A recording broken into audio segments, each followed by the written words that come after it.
Hey everyone, I'm Stephanie. I'm a book-loving, notebook-hoarding reader and writer on a mission to change lives one book and one notebook at a time. And this is the Get Literate podcast. On this podcast, we explore the power of leading literate lives. We talk all things books and reading, notebooks and writing, and everything in between to make our lives better. And no matter what better means to you, the pages inside books and notebooks can help us get there. So, each week, we'll mix together books, notebooks, mindful practices, and creativity to cultivate a life we love. Now, grab a notebook and your TBR list, and let's get literate.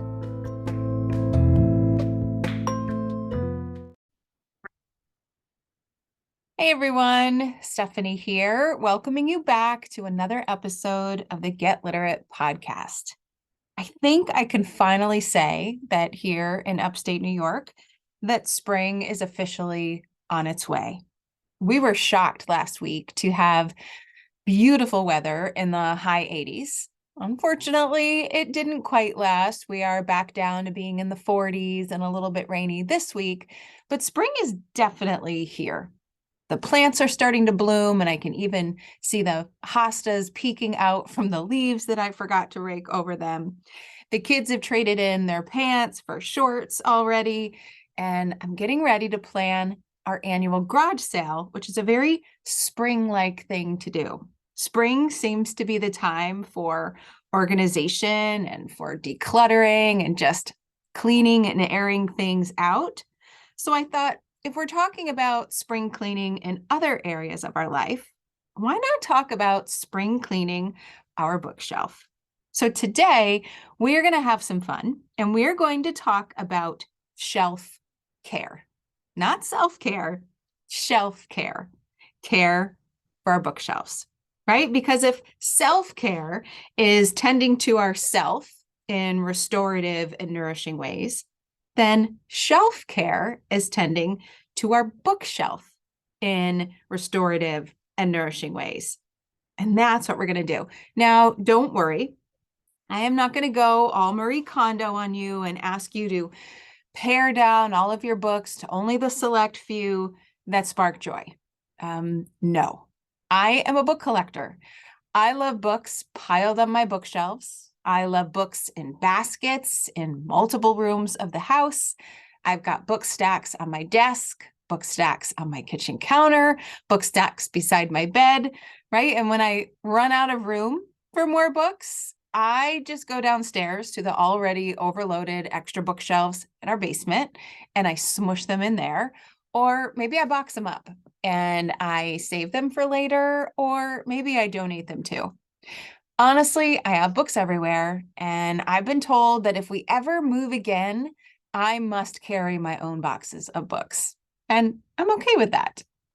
But I also know that having a book collection overflowing with books, and I mean overflowing with books, that can have reading side effects.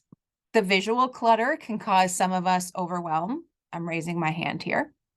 The books on our shelves are likely unorganized and hard to find because they've just been placed there or stacked and even double stacked in some places. And that can make deciding what to read next even more challenging. So a cluttered shelf life makes it harder to have a really great reading life. And then there's the idea that all of those books just sitting there on the bookshelves, they're waiting patiently to be read, but they might not be. Well, that's pretty sad to our reading hearts. And plus, weeding out our bookshelves or giving it a little bit of shelf care, that opens more space to welcome new books into our lives. Books that are likely more relevant and suited for whatever season of life we are currently in, not the season of life we were in when we originally purchased the book, which, depending on the conditions of your bookshelves, can be a really, really long time. So today I want to share 6 steps with you so that you can give your bookshelf a little bit of shelf care. That way you can open up yourself to more self-care later on. So a little shelf care now leads to lots of self-care full of restorative reading later on. And at the end of the episode, I'll give you 3 brand new books that I am planning to add to my bookshelf once I have a little bit of extra space. So here are the 6 steps, starting with step 1. First, we must know our why. Before you can even get started weeding your bookshelves or practicing shelf care, you have to articulate why. Why are you choosing to call your book collection? Is it because the visual clutter is overwhelming? Is it because you can't find the books that you need? Is it because someone else is asking you?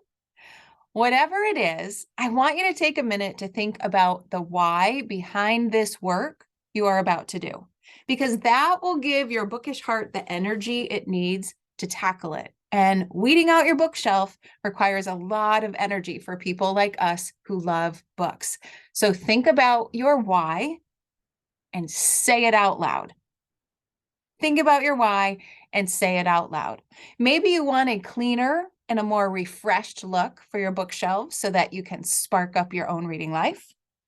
Maybe you want additional space so that you can actually buy some new titles and genres. That's a pretty powerful why.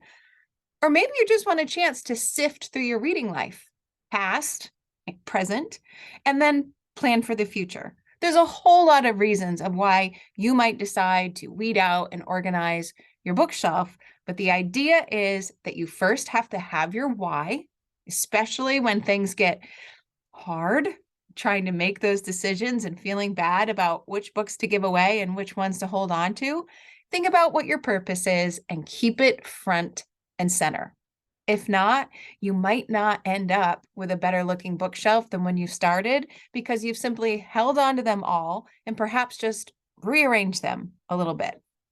So after you know your why and you have it firmly set in your mind, it's time to remove and sort your books. This is where I have taken my cue from Marie Kondo. I promise I've only taken my cue in the process and not the number of books that I need you to take off your shelf. But in her philosophy, she has you take everything off of the shelf, or all of your clothes out of the closet, all of your Tupperware out of the kitchen cabinets, and you put them on the floor or on a table or in one area so you can literally see the sheer amount of stuff that you have and that you can see and touch each thing. Because as you likely know, Marie Kondo wants us to ask ourselves, does it spark joy? Now, can you do this for your books? Sure. I'm going to go over a quick little process that you can do that. But I just want to really emphasize how important it is to take every single book off of your shelf and start brand new. It's kind of like if you go through your closet when you're getting ready for that garage sale or to donate things and you just scan the clothes, you might only take out 2, 3, 4, a couple of pieces. But if you took it all back, all off and threw it on your bed and then decided what to put back in, you'd likely be a little bit more intentional about your choices. And that's the emphasis behind removing your books and sorting them that way. Quickly glancing at the titles on your bookshelf, that will not do. It will not work. Instead, you're going to need to pick up each book, hold it into your hand, and if you'd like to ask if it sparks joy, you certainly can. But what I want you to do is sort each book into one of 2 piles. A pile of books that you've read and a pile of books that you have not read yet. So take them all off your shelf and have 2 big giant piles in the room. Books you've read and books you haven't read yet. So now we're ready to talk about what do we do with the books that we've read? And I want you to start there. I want you to start with the books that you've already read, and you're going to decide what to do about it. So go to the pile. You're going to pick up each book, and I want you to say the title and the author out loud and open it up and fan the pages. It's my way of asking if this book sparks joy for you. Saying the title out loud, saying the author out loud, it will jog your memory of the book, and fanning the pages will highlight any kind of annotation you've done. Did you dog ear a page? Is there a bookmark stuck in there? Any sticky notes? Any writing in the margin? Those are all signs that you loved the book, right? And therefore, maybe want to hang on to it. But if picking up the book, saying the author's name and the title, and fanning the pages does not jog your memory, doesn't bring joy, doesn't spark anything at all, that's a sure sign that it might be a good time to let that book go. I mean, you've read it already, but you don't remember it at all. So it probably didn't have that big of an impression, and you can move it aside to bring in more books that do. So you want to make a decision to either keep or donate each book. So if it's a book that you loved, you read it, you loved it, you remembered it, and yes, you want to keep it, well, why do you want to keep it? If you have a compelling reason to keep the book on your shelf instead of passing it on to another reader who might enjoy it, well, then do so. You have the right to do that. I've got lots of books on my shelf that I must keep because they were so powerful and influential to me. But if you can't come up with a good reason to keep the book other than you read it and you want evidence that you've read it, well, then set it aside into a donate pile so that you can pay it forward and share it with a reader who might love it and appreciate it more than you. And then you're just going to continue the process. You're going to lift up every book that you've read, say the name, the author, fan the pages, see what it sparks for you, and then decide, is it going to go in a keep pile or is it going to go in a share pile? But whatever you do, don't put it back on the shelf. Not just yet. So we're basically making really big piles of books around your room, but I promise this process works out in the end. So now that you've gone through your pile of read books and you now have a pile of keep and donate books in its place, it's time to go to the pile of books that you haven't read yet. And just like with the books that you did read, I want you to pick up each book. I want you to say the title and the author out loud, and I want you to see what it sparks for you.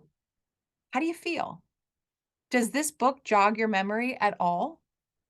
Does it tug at your reading heart because you remember why you picked it up or who recommended it to you or what you were hoping to get out of it? Or do you not feel anything at all about the book? I want you to just go with your gut feeling, your reading gut, to decide whether to keep the book on your shelves or you're going to donate it to others. So you can think about, do I remember when I purchased the book? Do I remember why? If I do, are those reasons still relevant in my life today? Is this a book that I think I would still enjoy in this particular season? Did someone recommend this book to me? Do I remember who? Do I remember why they might have thought I enjoyed it? If you can answer those questions, and if you can still say that you're interested in the book, then go ahead and keep it. But if not, and you just don't feel a tug at your reading heart at this very moment, then don't hesitate to put it in the donate pile so that you can pay it forward to another reader. It can be hard to do, but just think about that book sitting and waiting there patiently on your shelf when someone else might be ready to snatch it up and actually use it to impact their life. So now we've got two piles of books. We have books that we're keeping and books that we're donating. So there's two steps left in this process. We've got to reorganize our newly culled reading shelves, and we've got to decide what our donation strategy is. So let's start with reorganizing and reshelving. Now, actually, I should probably say if you're anything like my home, busy home, 5 people, 5 dogs, lots of craziness. First, I got to clean that bookshelf off. And I'm not talking a Swiffer duster. I'm talking a Swiffer duster and probably a magic eraser, right? Something just to clean it up and spruce it up. But then when it's ready and you've dusted any books off that you might need to do as well, it's time to reorganize. Now, organizing your bookshelf, giving it a little bit of shelf care, that's a very personal process. right? And that is something that should be based on your preferences, your wishes as a reader, and your desire for organization and accessibility, right? And that threshold for clutter and organization is different for all of us. So what our bookshelves end up looking like is very personal. And I don't mean looking like the Instagram worthy bookshelves. Those are beautiful and I admire them, but they're certainly not what my actual bookshelves look like. So I want to say a couple of things that could spark some ideas for you.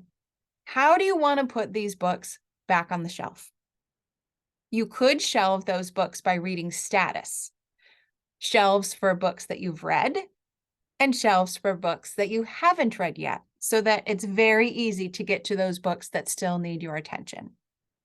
You could organize those books alphabetically by author last name, right? If we want to take advantage of the organization system we probably take for granted in the library or our favorite book source. You could categorize books by genre. You could categorize them by format, hardcover, softcover, right? You could cluster books around your mood for reading, cozy mysteries, happy beach reads, more intensive winter reading, right? If you're a mood reader, perhaps that appeals to you. You could go visual. You could not display your books in the typical fashion with the spines out, and instead you could strategically place a few with the covers out, perhaps those books that were most powerful for you or the books that you want to read next. But you could also display them by their size, by their shape, and what some people like to do on social media, by color as well. Totally not me. You also might want to pull out those favorite books and celebrate those on a particular bookshelf. So there's so many different ways that you could do it.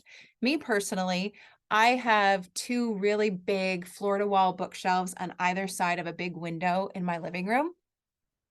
On one side is my children's literature collection, and on the other side is my adult literature collection. The shelf on the top for each of those represents the books that I haven't read yet so that I can get to them easily. But then underneath in the other shelves, I've kind of played around and changed it up every time that I do this shelf care. Sometimes it's alphabetical order, sometimes it's by genre, sometimes I cluster them by favorites, sometimes I cluster them by theme. Right now, honestly, they are not clustered in any kind of organization at all because I need to do this very process for myself, which is why I am sharing it here on the podcast. But I just want you to choose a method that speaks to your bookish heart somehow and just experiment. Put combinations of books up there. See what your gut feels like doing and see how it looks visually, and then just go from there. Nothing's permanent. You can just have some fun putting the books on the shelves, and the process actually sparks a lot of great reflection about your reading life. What were your favorite books? What were the books that you truly loved, that impacted you, that you would never, ever, ever let off your shelf and into the hands of someone else? It can be really fun to see how those books have affected us over time.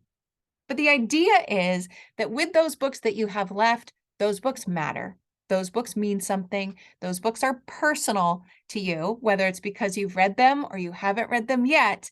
And now your bookcase can really show what matters most for you. But we still have one more pile left, right? It is time to get rid of those XX books and put them into the hands of the next reader. And how you do that is up to you and what you want to do. You could donate adult books to your local library. You could donate children's literature books to your local library. But you could also donate any children's books that you have to your local school, whether that's for the students to read themselves or as part of an annual school sale. You could always add a few books to a free little library in your neighborhood. Maybe you put a bunch of them in the free little library that's most local to you. Or maybe you do what I do, which is I keep them in my car. And then whenever I drive around and I see a free little library, I stop and put one or two in them. I already know where the free little libraries are in my area, but it can also be fun to check on where those libraries are and are not in your area. And then it becomes a fun bookish field trip as well to drop off some book love in places that you haven't been yet. And if the idea of a free little library really speaks to you, you could always start your own. And you could take those books that you no longer want or need or don't serve you and just keep replenishing your own free little library and keep the bookish love going. You could always take those books and gift them to family and friends. And even better, you could put a little handwritten recommendation in the cover of the book of why you think someone would love it. Or you could do one of my favorite things, which is declare yourself a book fairy. Yes, this is actually something that's a theme across the pond. You declare yourself a book fairy and you leave the book in a random place for the next reader to find. Now, if you want to be an official book fairy, you can actually download book fairy bookmarks and stickers and inserts so that those people that find your books know that being a book fairy is actually a thing. And it is just so fun to leave them in unexpected places and imagine the reaction of the person finding it. And once you really imagine that, once you see it, once you experience the joy of actually handing over books to the next reader, weeding out your bookshelf, giving your shelf a little bit of shelf care, it doesn't seem so daunting because you see the effect that it has on the next person. Weeding out, culling out your book collections, it's a necessary stage of the reading life. Sharing books that no longer serve you help you better give books away to others that might need it and can appreciate it much more. It also gives you a little bit more room on your bookshelf so that you can justify, not that we need to justify, but you can justify bringing in more books that you want to read next. Which brings me to the next phase of this process. I mentioned it earlier, but a little bit of shelf care can lead to a little bit of self-care because we now have the space to fill up our bookshelves with new books that we want to read that will serve us in this immediate season that we're in. And taking the time to read them brings us all of those physical, emotional, and cognitive benefits that really do feel like self-care. So I want to quickly highlight 3 books that I plan to add to my bookshelves as soon as my own shelf care and weeding and organizing process is complete. The first is a poetry collection called Above Ground by Clint Smith. Now, this is a book that I recommended to my Get Literate Patreon community because in the month of April, we are exploring what it means to have a poetic life. And so we are reading books that are poetic, whether that is because they are actual poetry or they help us bring a poetry stance to our life. And this is one of the books that I am determined to read and put on my shelf. This is a collection of poetry that is unlike anything I've ever read because these poems explore the beauty, the fear, and the sacredness of being a child and then raising your own from the perspective of a father. Now, I have read a bunch of poetry and a bunch of novels on the perspective of being a mother and what motherhood needs and what motherhood embodies, but I have never read a collection of poetry or essays from the perspective of what it means to be a father. And because I'm always trying to push the borders of my reading life so that it can actually help my actual life, this is a book I knew I needed to read. And I loved this line from one of the book reviews that came in. It says, "Wonder and joy are prevalent throughout the book, with Smith writing many odes to his children's quirks and the idiosyncrasies of child rearing, including first smiles and hiccups. In a time when the future is increasingly uncertain, such a touching and profound statement on parenthood is desperately needed." Smith provides the shot in the arm, revigorating our ability to love and nurture. So that is a poetry collection that is going to make it to my newly organized bookshelf. The second book that's going to make it on my newly organized bookshelf, this book comes out May 1st. So I do have to wait a little bit, and that's okay because I still need a little bit more time to finish my bookshelf organizing process. But this book is titled When the Rain Ends by Mary Ellen Taylor. And let me read the publisher's blurb to you. When artist Danny Manchester learns she's slowly losing her vision, she becomes unmoored. Her ex-husband died only months before, leaving Danny and her preteen daughter grief-stricken. Suddenly, the life Danny built for her family on the Outer Banks feels like a painful reminder of all they've lost. On a whim, Danny sells her waterfront home and buys an old farm inland near the Virginia state line. But Danny's daughter recoils at the sudden, drastic change. The Outer Banks' sun-swept beaches, pink dawns, and savage storms are all she's ever known. But Danny is resolute, and the pair move to Virginia to embark on a challenging renovation. That summer, their efforts to turn a rundown silo into an art studio bring forth new friends, new loves, and new challenges. As mother and daughter navigate the fiercest storm of their lives, they learn that instead of waiting for the skies to clear, they can withstand the wind and rain so long as they do it together. Oh, what a book perfect for Mother's Day, right? It's coming out right before Mother's Day is here. It sounds like this wonderful mother-daughter story that pairs well with the poetry coming from the father's perspective.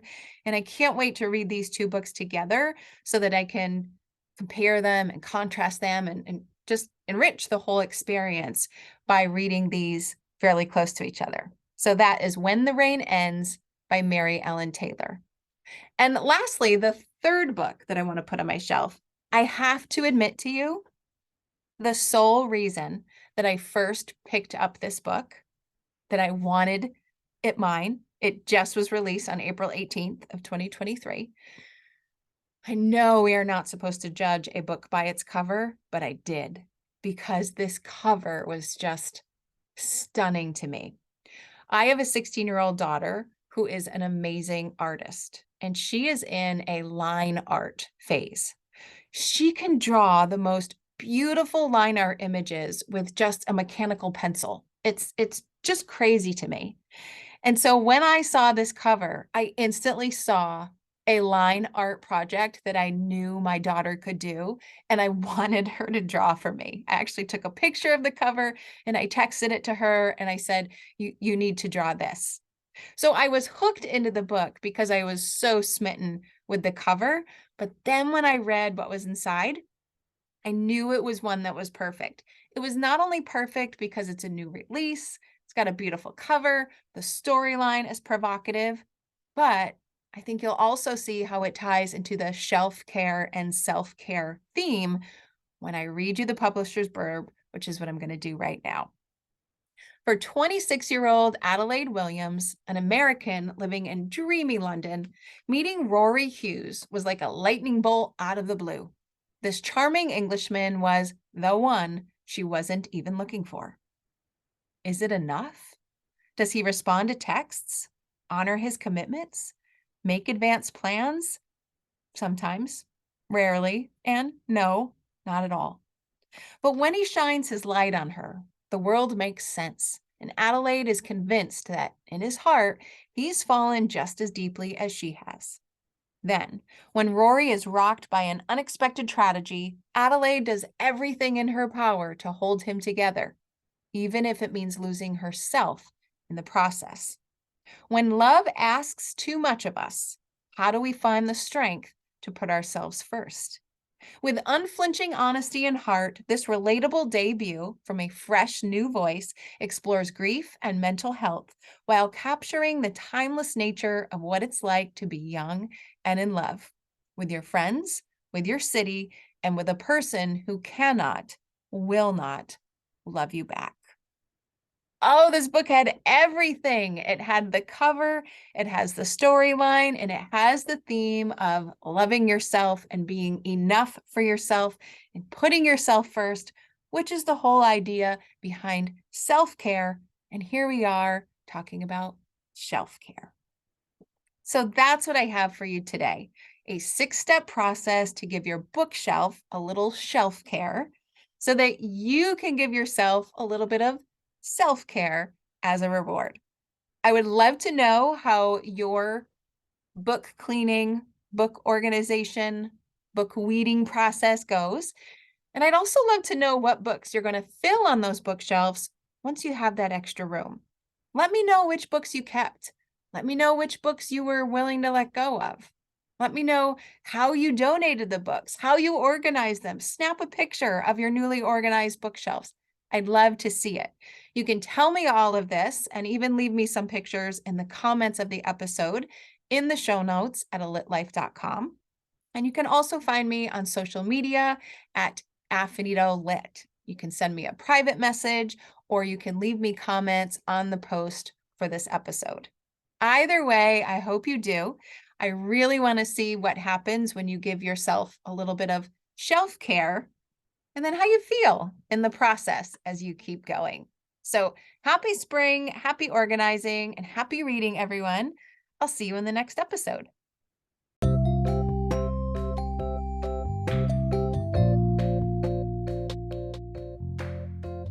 Thanks for listening to today's episode of the Get Literate podcast. You'll find links to all the books, resources, and ideas mentioned in the show notes and at alitlife.com. And if you want more, you might like to join my Patreon community. There, you'll find additional inspiration for your reading and writing lives, like bonus podcast episodes, book calendars, monthly book clubs, notebooking challenges, live events, giveaways, and much more. It's only $5 a month, and you get instant access to all the previous content too. You can learn more at getliterate.co. But one more thing. If you love what you listened to today, please take a moment to rate and review the podcast or take a screenshot of the episode and text it to a friend. This helps the podcast grow and builds our bookish and notebookish community too. Thanks so much for listening.